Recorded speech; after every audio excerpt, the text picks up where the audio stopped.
Hey guys, so if you want to get the App Store working for iOS 3 and 4, here's a short video. Basically, what you need is a laptop with internet and an app called MITM. I'll be putting in the description, whatever. What you gotta do is you gotta find your root directory. What I mean by root directory, I actually mean like where your program file is for MTI or MITM proxy. You should be in bin, and it should be the web right there. All right. Next, what you gotta do is you gotta go to System32. Okay, so now what you wanna do, go to C, Windows System32 drivers etc. Look for hosts. You wanna open this with Notepad,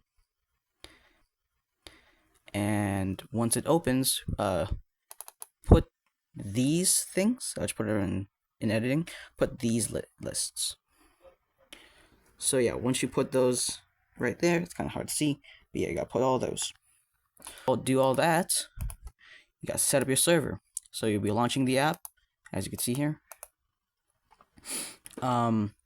Once it actually launches, you can't really see anything. So first you have to go here. Usually I just change it to whatever. So I just did 8067. It's standard for 8080 though, so I usually just do 8080. Next you want to go to options. You scroll down and look for, I think, TLS version clients min, or the minimum, and you want to set it to TLS 1 because that's the earliest that it will work on, I think, for these devices. So after that, this is all going to be on the phone. What you want to do is get your IP address of your Wi-Fi, not of your Wi-Fi router, but of your laptop. So you just got to search up Wi-Fi. On here, you got to open it up, click on your network, and it should show the IP. Now, I am not going to be showing that because that's very crucial data of me. Now, what you want to do next now is you want to go to settings. Look for your network. I'm going to be blurring all this out. But yeah, you want to make sure you click on that. I'll be blurring all this out too. But you really need the proxy. Usually when you press manual, it'll say I think server, then port, and that's where you're gonna put in your IP address and your port. Once you do that, it's all just gonna work, you know. The way to sign in though is you gotta make sure. I think you have to sync your computer to your phones while you're logged in on iTunes. That's what I did. That's what worked. Oh yeah, I almost forgot to mention, you gotta be jailbroken with this, alright? So you gotta use some tools, you gotta jailbreak it. Once you jailbreak it though, it should work.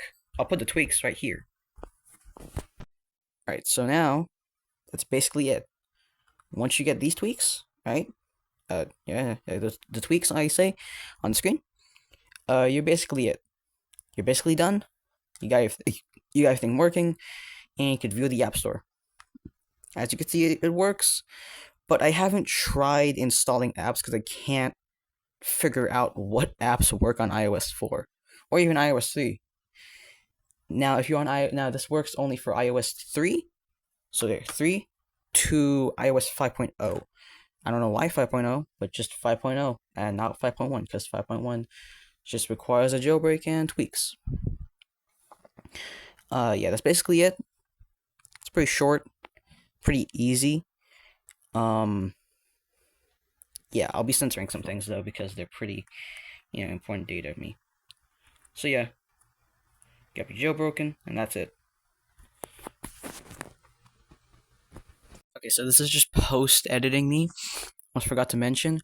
Once you actually get everything installed, what you gotta do is search up mitm.net, I think. On here on the phone itself, and then you have to install an iOS certificate. Once you do that, everything will actually work. I almost forgot about that. And I almost forgot about this too. You should also never turn off your computer if you're doing this. If you turn it off, the entire thing will just not work, and the proxy won't work, meaning you can't even go on websites. Fair warning.